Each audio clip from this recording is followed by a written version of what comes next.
sa mommy. These are the words often used to describe young and talented actress Jenica Garcia.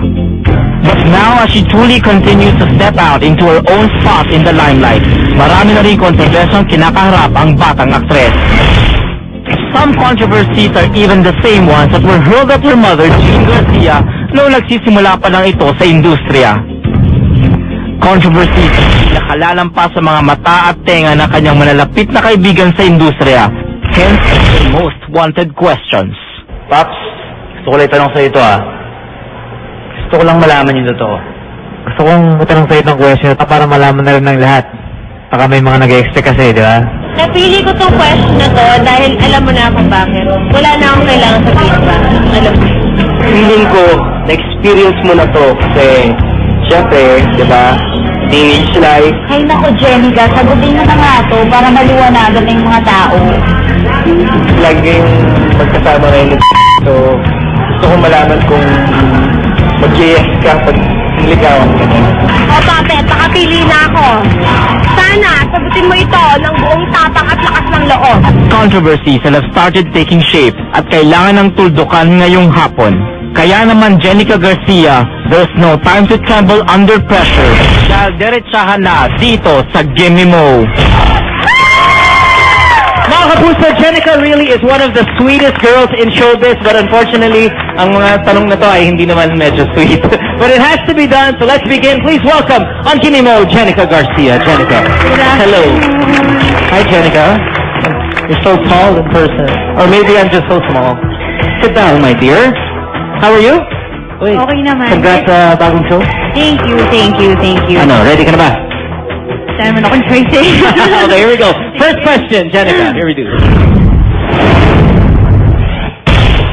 Jenica, yung recent breakup mo with Mart Escudero, syempre made headlines kasi, you guys are rising stars, no? Pero you have not openly admitted kung bakit kayo nag-break. And the rumors are nag-break kayo dahil medyo seloso si Mart na sobra. What's the real reason kung bakit nag-break kayo? Hindi, una sa lahat, si Mart, hindi siya seloso. Understanding pa nga siya eh. Tapos pangalawa, nung kami naman, naging very open kami sa public. Wala kaming tinatago lahat ng tanong, sinasagot namin kasi alam namin pareho na wala kaming ginagawang masama. Okay, well answer this question. Why did you break up then? Kasi ayoko na kasi talaga sanang sabihin yung tunay na dahilan kasi respeto ko na rin yun dun sa tao. Tsaka thankful na rin ako na nung natapos yung relasyon naming dalawa, naging maayos, naging magkaibigan kami. Yun nga, but whose idea para mag-break? Kasi, a lot of celebrities, no, pag tinatanong mo sila sa interview, sinasabi nila, it was both of us. Pero that's not true. There has to be one person na talagang nag-initiate ng break.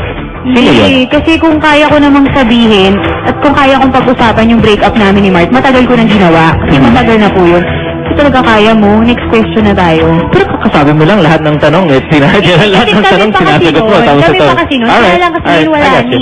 Pero may trust issues? Ano po? May trust issues? Hindi, basta okay kami ngayon. Makulit ko, no? The next question for Jenica Garcia. Here we go.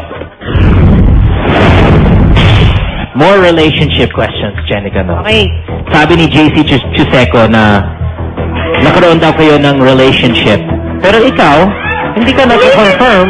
You're not confirming kung talaga nakaroon kayo ng relationship with JC Chuseco. Let me ask you. Sabi niya, meron. Ikaw, Jenica, did you have a relationship with JC? Was he your boyfriend at one time? Talaga, JC? Ikaw talaga? Palabiro ka? Hindi po. Hindi. Ba't ba sabi ni JC na gano'n? Hindi ko alam kung may sinabi siyang gano'n kasi ako confident ako na wala. Kung meron man akong naging boyfriend sa showbiz, isa lang, si Mart lang yun. Pero at least, MU, wala. Wala, nagkatrabaho lang kami isang beses sa Maynila. Pagkatapos yun, wala na po. Nangigaw, at least. Hindi po. JC, ano ba nangyari kay JC? Ba't sinasabi na yun? Why do you think JC Chuseco then said, may nag-relationship kayo, kahit short-lived lang? Hindi kasi talaga. Ikaw talaga, JC, palabiro ko, manda ka sa akin pag nakita ka. Pakitawag na si JC.